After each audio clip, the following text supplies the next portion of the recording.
40তম BCS preliminary English grammar অংশে আসা প্রশ্ন।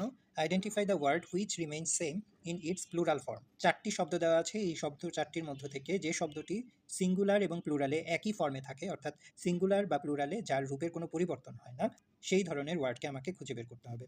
অপশনে দেওয়া আছে এয়ারক্রাফট, ইন্টেনশন, মাউস, থিসিস। থিসিসকে কিন্তু প্লুরাল করার সময় থিসিস এইভাবে লেখা যায়, থিসিস, আইএস এর জায়গায় ইএস হবে, থিসিস, এটি প্লুরাল।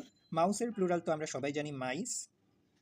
ইন্টেনশনের প্লুরাল হচ্ছে ইন্টেনশনস, শুধু একটা এস যোগ করে দিলেই হয়ে যাবে। রইল বাকি এয়ারক্রাফট। এয়ারক্রাফটের কোনো প্লুরাল ফর্ম এই ধরনের নেই, তার মানে এয়ারক্রাফট শব্দটা সিঙ্গুলারেও যা প্লুরালেও তাই, তার মানে এয়ারক্রাফট হবে সঠিক উত্তর, অপশন এ সঠিক উত্তর, কেননা এটি প্লুরাল ফর্মেও একই রূপেই থাকে। এই ধরনের আরও কিছু শব্দ আছে যেগুলোর সিঙ্গুলার এবং প্লুরাল রূপ একই, তার একটি লিস্ট আমি এখানে দিয়ে দিয়েছি, পরীক্ষার জন্য খুবই ইম্পর্টেন্ট। শিপ, শিপের প্লুরাল ফর্মে এটি শিপই থাকে। Deer, fish, species, series, spacecraft, hovercraft, offspring, salmon, bison, mouse, swine. এই শব্দগুলোর সিঙ্গুলার রূপও যা প্লুরাল রূপও তা, অর্থাৎ প্লুরাল করার সময় এদের রূপের কোনো পরিবর্তন হয় না।